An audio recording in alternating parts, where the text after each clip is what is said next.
Morning dear students, we will go with the next part of this module, that is Laplace transform of periodic function.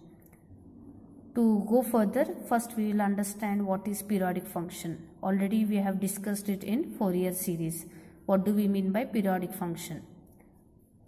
So the definition is a function f of t is said to be periodic function of period t. Capital T is taken as a period. Okay, if f of t plus nt is equals to f of t. As already explained, if a wave completes one complete cycle and it repeats after a certain interval, then such function is said to be what? Periodic. For example, I had told piddling of a cycle.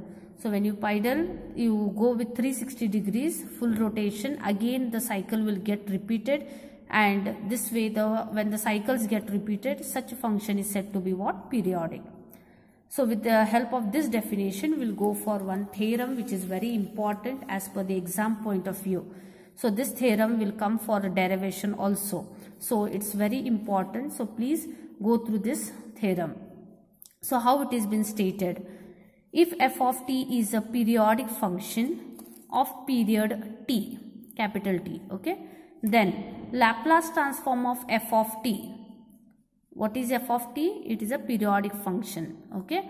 So Laplace transform of f of t is given by 1 upon 1 minus e raised to minus st. This is capital T. Integral 0 to t e raised to minus st f of t dt. We have to show this.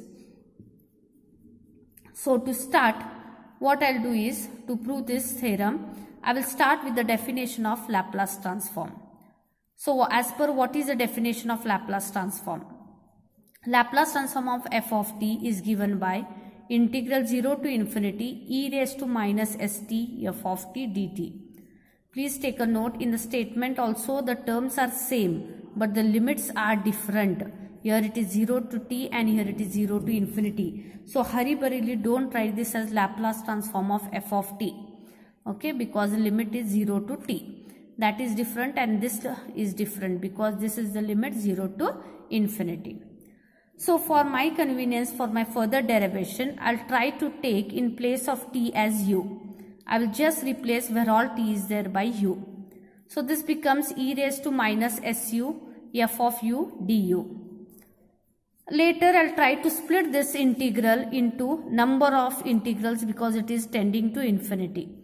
So how I'm splitting this integral as, here this is going to be u equals to now, okay, because I have changed the variable as u. So this t will change to u, so this is u is equals to, these limits will become to for u. So I'm changing this limits in the form of, I'm doing sub intervals of these.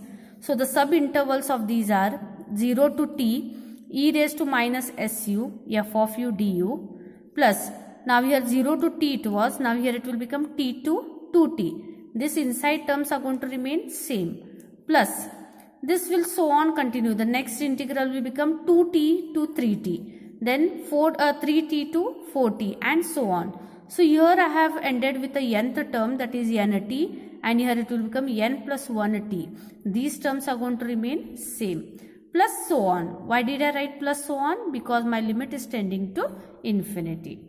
Okay, then the above distribution what I have splitted out can be written as summation. Why I have taken summation? Because here plus signs are there.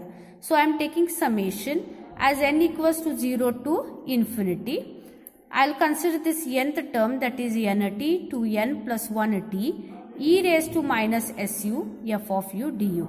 See, if you substitute n as 0, what we are going to get here? U is equals to 0. Here 0 plus 1 is 1. 1 into t is t. So 0 to t will be the first integral. Second, n equals to 1. 1 into t is t. 1 plus 1 it is 2. 2 into t is 2t. So this is the second integral and so on it will continue. I'll mark this as equation number 1. So further what I'll do is, I will try to substitute, I'm going to take a certain substitution here as, let u is equals to t plus n into capital T. This t is different, this capital T is different. This is variable and this is a period. Okay. So from this what I'll get? Small t is u minus nt. I'll start once in this procedure. Whenever you are applying for substitution, the very next step is for differentiation. So I'll differentiate with respect to t here. Okay, so this will become du by dt. Derivative of t is 1 plus both are acting as a constant because period is constant, n is also a constant term. So its derivative will become 0. So du by dt has come equals to 1. That means du is equals to what? Dt. After substituting and differentiating, the very next step is to change the limits. These limits are for u. I'll try to bring it in terms of t now. So when u is equals to nt, then what is t? If u is nt minus nt will become 0. So t is equals to 0.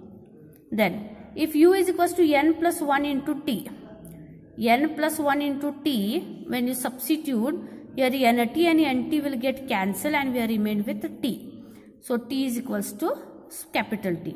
This I'll substitute in equation 1. So Laplace transform of f of t will become equals to summation n equals to 0 to infinity. Here it will become 0. Lower limit has come 0. Here it will become capital T. E raised to minus su, you keep it as it is. Substitute u as t plus nt. F of t plus nt and du is dt. So once we substitute and try to simplify this, what we are going to get is this limits will become now for small t. Splitting out by multiplying this minus s inside. So e raised to minus st minus snt f of t dt. Summation will continue. So I'll split the power here as e raised to minus st into e raised to minus snt f of t dt. Because e raised to a minus b can be written as e raised to a into e raised to b. E raised to a minus b is equals to e raised to a into e raised to minus b. Okay. This e raised to minus snt is acting as a constant with respect to t because there is no small t in this. So it is acting as a constant which can be brought outside. So e raised to minus snt outside, limits ranging from 0 to capital T, e raised to minus st f of t dt. I'll do a certain adjustment here. Summation I am writing it as it is. E raised to minus st I'll write it as it is. Whole raised to n. Integral 0 to t e raised to minus st f of t dt. Further to continue, as per our back knowledge, we know that summation n equals to 0 to infinity x raised to n is given by 1 plus x square plus x cube plus so on. Because when you substitute n as 0, here it will become x raised to 0 is 1. N as 1, so x raised to 1 means x. N as 2 means x square. N as 3 means x cube and so on. This in conclusion we can write this as 1 minus x raised to minus n for all mod x less than 1.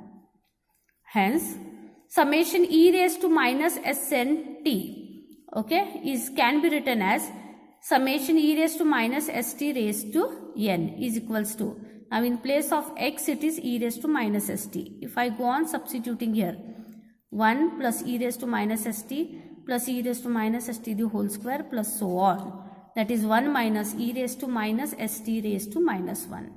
And raised to minus 1 is nothing but 1 upon 1 minus e raised to minus st. For this quantity you are going to substitute as 1 upon 1 minus e raised to minus st. Hence substituting, that is what we have got our derivation. Do not write this as Laplace transform of f of t. Why? Because here limits are ranging from 0 to t. What is our standard form? It is 0 to infinity. So keep this as it is. It's very important for the problems point of view. So just remember this formula, that is Laplace transform of a periodic function is given by 1 upon 1 minus e raised to minus st integral 0 to t e raised to minus st f of t dt. Hence the proof. Thank you.